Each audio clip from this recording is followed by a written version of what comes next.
Everyone knows Emma Frost's diamond form, but did you know this wasn't the first ever secondary mutation to even appear in the comics? What? This secondary mutation is an interesting one for me, as I didn't know about it myself. I've never been deep in the know when it comes to Elixir, so it was cool to find out that something I thought was just a core part of his standard mutation is actually perhaps secondary. For this point, we're talking about Elixir's physical mutation, the golden hue of his skin. This change occurred shortly after his first appearance. Only a few issues later, he actually uses his powers to heal himself and his skin changes to a golden color. So it seems to make sense that I wouldn't know this was even a secondary mutation, since most of his appearances have been with this look. Joshua Foley, aka Elixir's skin, also changes color when he uses his powers to harm others, changing from a golden hue to a deep metallic black color. The changing of his skin is not something that Elixir also seems to be able to control, but instead is a mutation that is closely tied to his primary healing and death touch abilities. If your skin changed color anytime you did anything, what would you definitely want it to be or not want it to be? While many heroes have secondary mutations, let's not forget that this whole idea in terms of when it was classified started with Emma Frost, who herself was once a famous villain.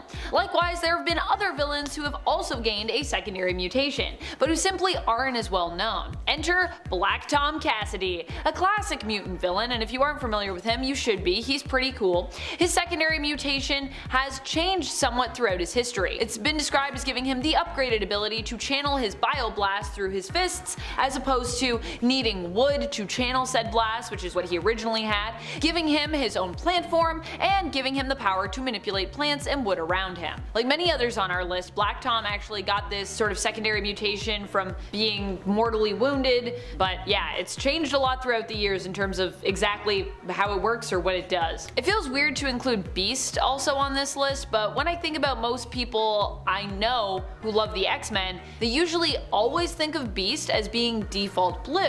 Now this is because most of the people I know grew up with the 90s or early 2000s Beast after he'd undergone his secondary mutation. Many fans out there still don't know that Beast's original power set was just that he was like super dexterous. He just looked like a guy. He had big feet, big hands, and he swung around a lot. Initially, Beast looked like this guy, but after being exposed to a serum he created, which isolates and boosts the X gene in mutants, he became permanently mutated again, gaining the secondary mutation of the blue fur. In fact, I think Beast may be the first mutant in comics to have developed a secondary mutation, before we even had a terminology for it at that time. He mutated. He's all covered in blue fur, which initially was actually like a gray fur, but that's a whole other story. That has to do with comics coloring and miscommunications and just how blues and blacks got often mixed up by people. With this next one, we're not talking about that time that Kitty Pryde was turned into a cat person in Wundagore, although that was a thing that happened. It was something though that she was given as opposed to an evolution of her mutant-based abilities, and it was temporary. With Kitty, or Kate, it's interesting as there are a few different instances where I feel one could argue that she manifested some kind of secondary mutation, or more specifically evolution of her powers. But this has also, I don't believe, ever fully been confirmed in the comics. Let me know if I missed something and if there is a page where someone says, this is a secondary mutation. I'd like to focus on the heightening of her powers over the years, which I believe is the version of a secondary mutation, as I understand what secondary mutations are, which can either be a significant power boost or it can be something additional. Some people, however, see secondary mutations as just something new and concrete added to a mutant's power set, like Emma Frost's diamond form, which exists separate from her telepathy, but it doesn't need to be that. And in fact, I think a major power boost does count, hence why I'm counting it. And if you don't agree, we can debate about it in the comments.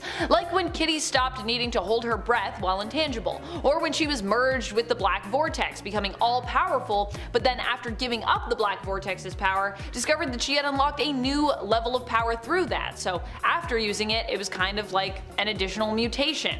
As I said, there are actually multiple moments for Kitty when I feel like this has happened, but those are the main ones that come to my mind. Speaking of folks who have seen major power boosts throughout the years, enter Bobby Drake, aka Iceman. Iceman has had a few different moments like Kitty Pryde where I would say his powers have evolved, and which could be considered a secondary mutation as he severely leveled up. When he learned he could manipulate his body into more than just ice or snow and learned to use his water form. form, when he learned he could just become straight up ice. That was a whole thing, because before he was, I believe, covered in it. When he healed back up after having his ice form shattered, and when he learned he could make ice clones. Honestly, Bobby's just had a lot of moments because he's super OP. Sync developed a pretty powerful secondary mutation after he returned from the dead during the Krakoan era, so this is a recent one, so you might not know if you're not following with modern comics, or maybe you are and you're like, oh my gosh, this is the one I do know. His secondary mutation is more suspected, I would say, than confirmed. Well, we know he has this ability now, but we don't necessarily know if it is a secondary mutation or not. The ability in question is that he can now remain synced with other mutants even without being near them. I believe the idea is if he's synced with you once, he can kind of sync with you whenever, but of course there are some limits to this and we're still kind of figuring out how that works. I don't think that sync using those powers if you're not near him would be as powerful. However, this mutation also takes a toll on his body and it seems to age him faster every time he uses it. In addition to this, he can also sync with superpowered non-mutants as well, which is huge. As I said, the full extent of his newfound abilities has not been explored, and I don't know if everyone would consider them to be a secondary mutation, as they're still tied to the same power set, but I personally do. I believe secondary mutations can also manifest in a boost to a predetermined power set, and I think this should count. To me, it's a secondary mutation, so there you go. Take it or leave it. Cypher is another hero who went from being kinda lame to kind of insanely powerful thanks to his own secondary mutation. Honestly, I've become a pretty big Doug fan in recent years, now that I better understand just how powerful his power set can be. I think my love of Doug comes from me also realizing just as a person how important communication is in my everyday life, and how much I value being around other people who can communicate well, and also value my ability to communicate with them. When we can't understand each other, it actually creates big problems in our lives, and that's what I appreciate about Doug and his power set. His ability to communicate and through that resolve so many issues without even needing to come to blows. In terms of his mutation, we saw him go from a character who could just understand all languages and communicate with people in that way, to someone who really understood the various minute types of languages around us that often go unnoticed, and thereby become a master of those types of languages as well. Things like technology, and even at one point physically fighting, which is a sort of physical communication or language and dance. This shift in his abilities happened after Doug died and was resurrected, and it honestly puts him on a whole other level, and really he's pretty powerful. I know sometimes we say, oh, communicating, is that powerful? Actually it is.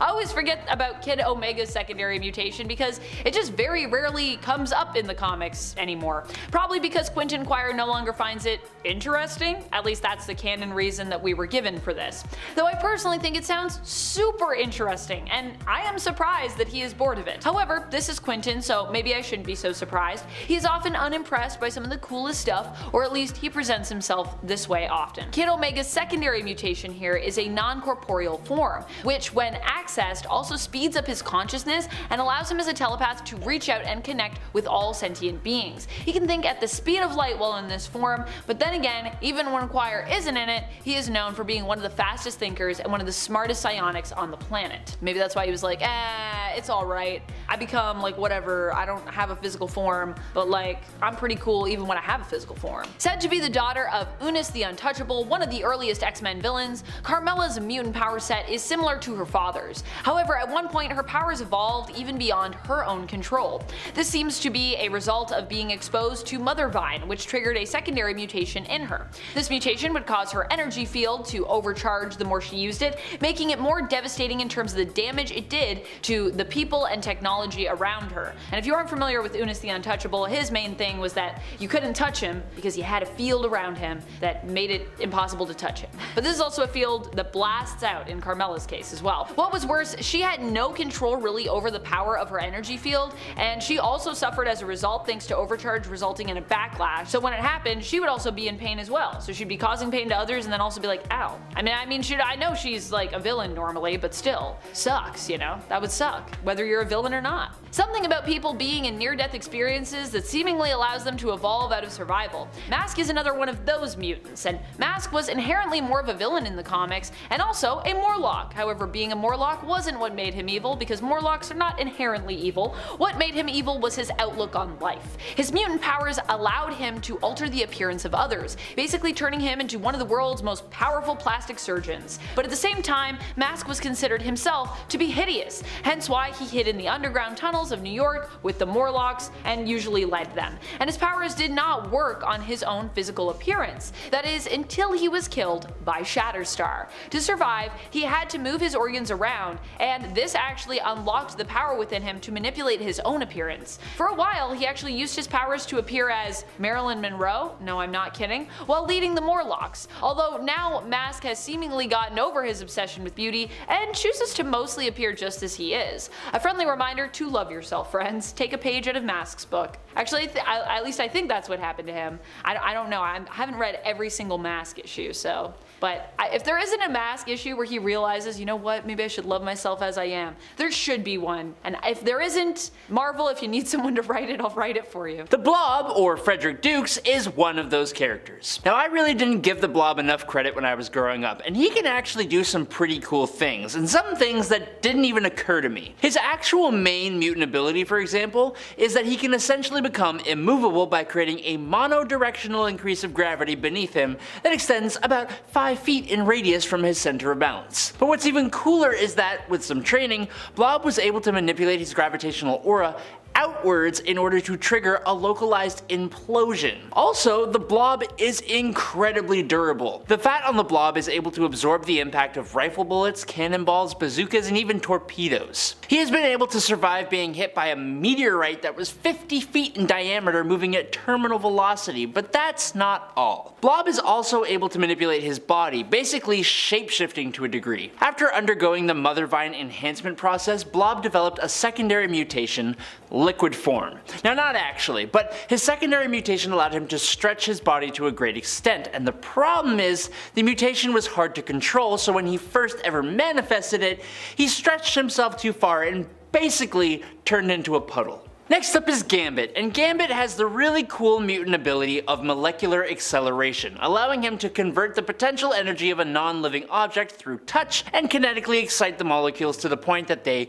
explode. Usually when a mutant has an ability that manipulates molecules, they have a pretty vast array of powers, but for Gambit, he mainly just uses his abilities as attacks, charging up his signature playing cards and bow staff and other objects like that. We have seen him reach the full potential of his power, only this was an alternate reality version of the guy. He could manipulate kinetic energy down to a molecular level, which basically made him a god. But as you may have guessed, Gambit has a second mutation. After a traumatic event left him blind, a secondary mutation kicked in that allowed Gambit to be clairvoyant. Gambit's ability did not give him the power to consciously look into the future. Instead, his secondary mutation acted like a warning system, kinda like the spider sense. He could sense danger and react to it. Now, fortunately for him, Gambit got his sight back not long after losing it, meaning he stopped needing to rely on this secondary mutation, but he does still totally have it. Daken, or as he's going by now, Akihiro, possesses a lot of the same abilities as his father Wolverine. He has a crazy healing factor, superhuman senses, and of course, bone claws. But what some people may not be aware of is the one mutation he possesses that neither his father nor his sister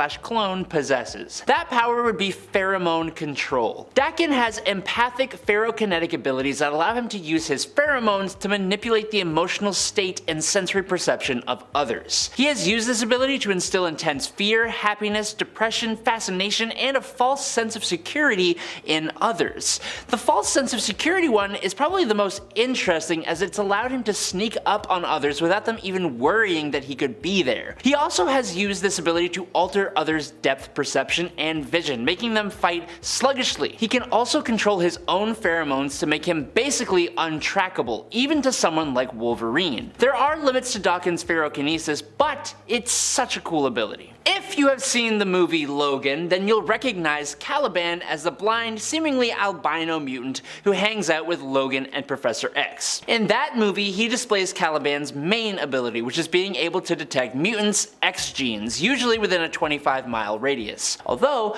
it's worth noting he has been able to detect particularly powerful mutants from further away before. But what I want to talk about is Caliban's other power that most people don't know. This is called his flight or fight response. mutants. Whenever Caliban feels stressed, he manifests 2 extra powers: super strength that can overpower Spider-Woman, and fear absorption. This second power allowed Caliban to absorb the psionic energy created in the fear from others and amplify it back into his environment, doing things like very quickly turning those nearby into a fear-induced panicked mob. This ability was boosted up by Apocalypse twice when Caliban served him as both Death and Pestilence. The mutant Toad has been a member of the Brotherhood of Evil Mutants, and by extension a part of the mutant community for a hot minute, but in my opinion, Mortimer Toynbee hasn't really been utilized as much as he should be given his massive list of abilities. Toad has a degree of superhuman strength, specifically in his back and legs, which allows the little weirdo to jump around 25 to 37 feet, and he'll kick you so hard that you are never getting back up again. He's got flexible bone structure, superhuman stamina, durability, reflexes, and agility. Toad, like a lot of super beings, has a regenerative healing factor, but unlike a lot of mutants, he has UV vision, a super strong 30-foot prehensile tongue, acidic saliva, sticky paralytic resin out of his pores, and pheromone secretion. I can understand why he isn't exactly at the top of the mutant landscape, partially because he's kind of really gross and just overall unpleasant, but he does have a hell of a lot of abilities to offer. The X-Force member known as Shatterstar, a lot like Toad, just has a huge list of abilities that just keeps getting added to. Kavidra 7 learned the arts of battle as a warrior in arenas on Mojo World, where he developed both a sense of honor and incredible fighting skill, but those aren't his abilities. He possesses a large superhero starter pack: superhuman strength, speed, agility, stamina, durability, senses, reflexes, agility, dexterity, coordination, balance, plus a regenerative healing factor and even enhanced learning ability. Now curiously, he actually has hollow bones as well, which makes him lighter than you would think, but also further boosts up his natural physical skills. Now the cool part of Shatterstar are his Mojoverse swords, which he can use with his mutant ability to channel powerful vibratory shockwaves, which can be absolutely devastating but also drains him of energy. But also, after his Mojo time, he can now create X-shaped portals that have to be linked to another person who acts as an anchor for said portals, if that makes any sense. These also drain him, and he has a cooldown of about like 4 days before he can do it again, because this powerhouse needs some kind of balancing of some sort. Next up is Sage. Sage is basically a super genius, with a brain more powerful than any computer in the world, granting her perfect memory and rapid analytical abilities.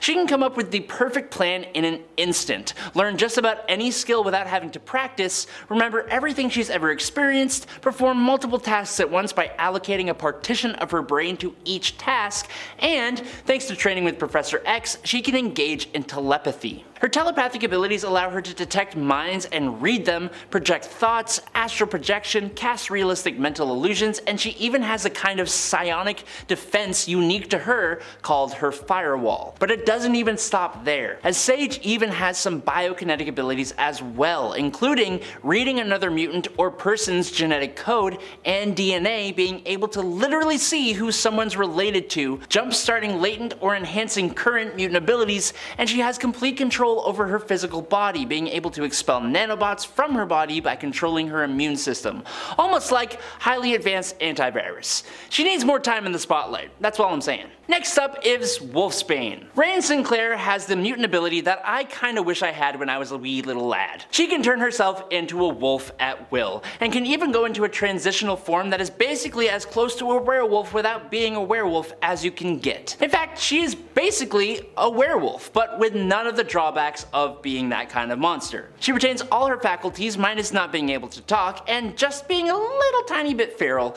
and is not forced to change only at nighttime. Rain grows much larger than her human form when she changes, and gains access to some enhanced strength, a healing factor, and enhanced vision, which coupled with the body of a wolf grants her enhanced speed and reflexes as well. But then she got a secondary mutation, and it's a weird one. After becoming an agent of Mutian in X-Men Blue number 9, she gained the ability to somehow transform into a pack of 5 wolves, and on top of that, her general wolfy-like characteristics, like claws and teeth and all that jazz, also became stronger and sharper on top of that. Paige Guthrie is part of a family that has a lineage of mutant abilities. Sam Guthrie, Cannonball, Joshua Guthrie, Icarus, Melody Guthrie, Arrow, and Jebediah Aya Guthrie are all part of her family. Paige's power is a wee bit unorthodox though. She has the ability to shed her skin, and by concentrating on specific chemical or elemental formulas, she can cause the layer of skin underneath to be a different element or shape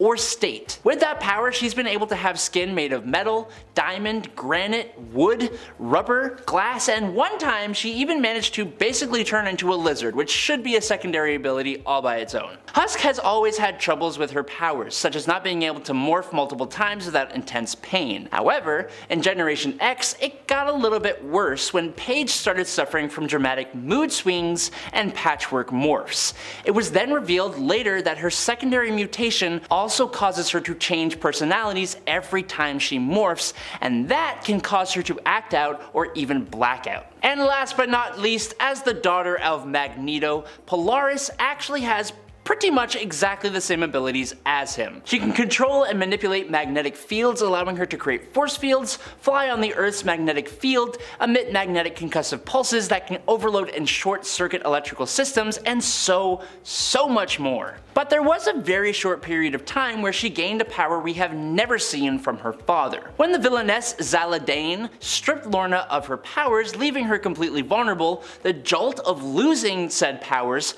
forced Polaris' latent secondary mutation to evolve. Polaris was now able to absorb negative emotional energy to transform into a virtual powerhouse. She grew in height and gained super strength, durability, and invulnerability. Basically, Polaris can Hulk out. Now, after regaining her magnetic powers, Lorna lost her Hulk-like abilities, but it is still technically something that she could do until the Scarlet Witch caused M-Day, which got rid of the ability altogether. Jean Grey exists in a kind of gray area here. There's only so many secondary mutations out there, please be kind. Jean Grey has the Phoenix, but this ain't about them. This is about the time she lost her powers and then got them back. Miss Grey absorbed Psylocke's telepathy and lost her telekinesis, but not for long, she just got it back. And there wasn't an explanation, so Beast just made the connection that it must have been her secondary mutation, and he would know. Amanda gets into Beast's secondary mutation in part 1, go check it out if you haven't yet. Back to Jean. But what does the mutation that she gets mean for her and even other mutants? It potentially means she can restore her powers and come back from anything, and maybe even repower depowered X-Men. Of course, that's really up for debate, so let me know what you think down below. Cyberine, unfortunately not a ship name for Cyclops and Wolverine, instead it's the name of the Wolverine version that killed Cyclops. Do I see an enemies to lovers plotline in the future? Wouldn't that be wild considering the whole Jean Grey thing? That is so not important. Anyway, so on Earth 517, that's the Marvel Contest of Champions Earth, Wolverine kills Cyclops. Hurting a friend to that extent is traumatic, and the psychological aftermath of it all caused Wolverine to experience a secondary mutation. This mutation allegedly was mimicking Cyclops' powers. So now we have a Wolverine with all his regular bells and whistles that also basically has laser eyes. New fear unlocked. Richard Gill of Earth 616 is better known as Wildside. He was a founding member of MLF, the Mutant Liberation Front. They are not good, guys. His original mutation was hallucinations. He did this likely through telepathy, and he was pretty good at it. Unfortunately for him, he was depowered after M-Day. But hey, he survived, and that counts for something. He did eventually get his special talent back through the Mother Vine thing, plus a couple bonuses that made him an even bigger problem than before. They made his powers the same, but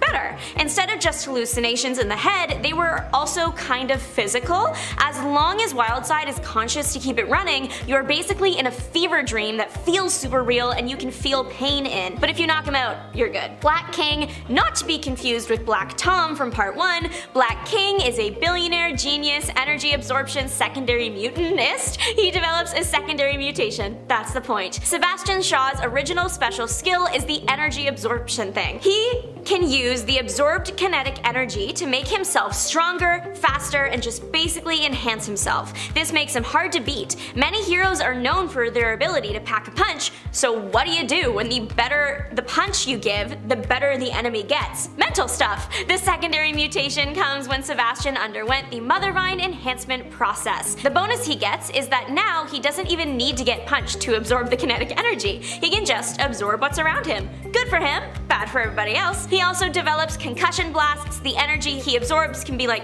thrown at somebody. Wolverine's kiddo on Earth 1610 is taking after his dear old dad. James Jimmy Hudson Jr. has got the it factor, healing factor, and claws. First comes all that, and then comes the indestructible skeleton. His secondary mutation is that his skeleton gets coated in an organic metal. Wolverine famously has the atom skeleton after going through a brutal, rough procedure, but his son, he just comes with it built in. It's what lets the kid have metal claws just like his dad. The metal trick can also make a pretty sturdy mouthguard. Unfortunately, Jimmy never knew his dad. Jimmy was adopted early in life, like newborn early, by Wolverine's friend James Hudson. But Jimmy did know the X-Men. Kitty Pryde was one of the first to meet him. She brought some of Wolverine's stuff and a hologram of Wolverine explaining to Jimmy that he was his son. She encouraged him to try out his mutations for the first time. Sabretooth doesn't just hate Wolverine, apparently. He hates the whole family tree because Sabretooth attacked little Jimmy too.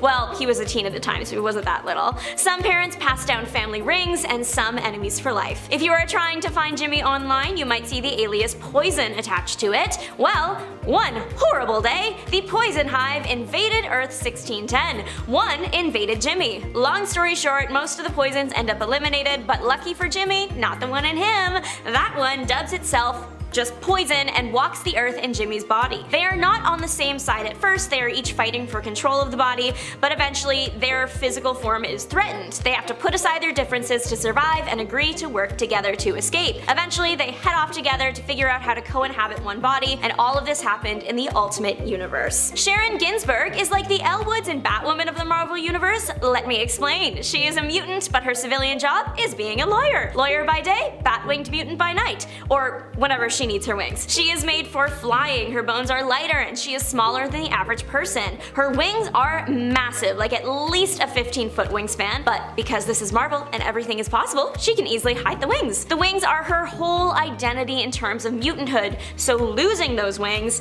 that's a lot of trauma and pain, and apparently the exact right amount to trigger a secondary mutation. Her secondary mutation brings in even more bat qualities. When her wings were roughly removed, she fell unconscious. Eventually waking up, she realized they were gone. She was so upset and angry, she manifested bat claws and she went insane. She was captured in X-Statix 11 and we haven't seen her since. I hope she's doing well. Thanks to a secondary mutation, Havok can wreak havoc forever. But first, Alex Summers' talents include energy absorption, even from something like a star. Because of that bit with the star, he is definitely immune to extreme heat and radiation too. He shoots plasma blasts, usually from his arms. They can be used as a weapon or to even help him fly. So that's pretty much everything he had going on before the secondary mutation. His secondary mutation appeared in the Mutant X storyline. Alternate reality versions of Alex Summers got yanked together by a cosmic force, and we don't really learn that anything serious mutation-wise has happened until Alex passes away, then doesn't. He wakes up in a different timeline in a different version of himself. Now, he has the ability to shift his consciousness from one version of himself to the next. Can he die?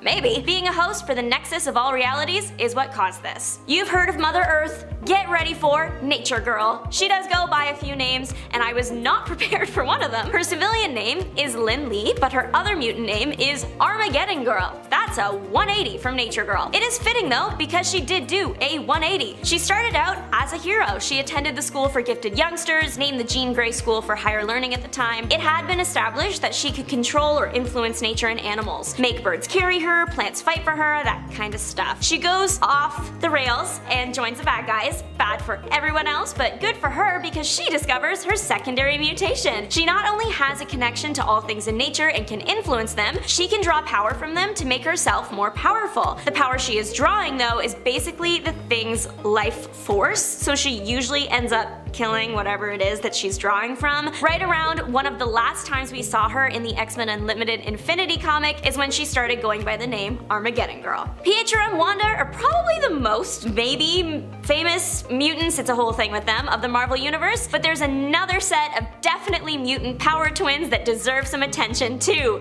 Northstar and Aurora. They are a beacon of light, literally. When they were babies, they were separated after a car crash killed their parents. While separated, they both learned of their mutant mutant abilities on their own throughout their teenage years. Both twins are very fast. Northstar used this to become an Olympic champion. They can both fly, but their big trick only appears when they are together, so sweet. When they physically touch, they can generate a powerful, bright light. It can blind or simply just distract enemies. The secondary mutation manifests after a series of experiments requested by Aurora so that the twins can do the whole light thing without touching. It works, and now they both have a semi-new talent. Angelic X-Men Warren Worthington III was just a guy until he got his wings. Then he was a mutant with the ability to shockingly fly. The wings have other uses too. They are really strong, so he can use them to fight. Angel, unfortunately, got mixed up with Apocalypse, and Apocalypse planted a death seed in Warren. Warren becomes Archangel on his way to being the next Apocalypse, which is a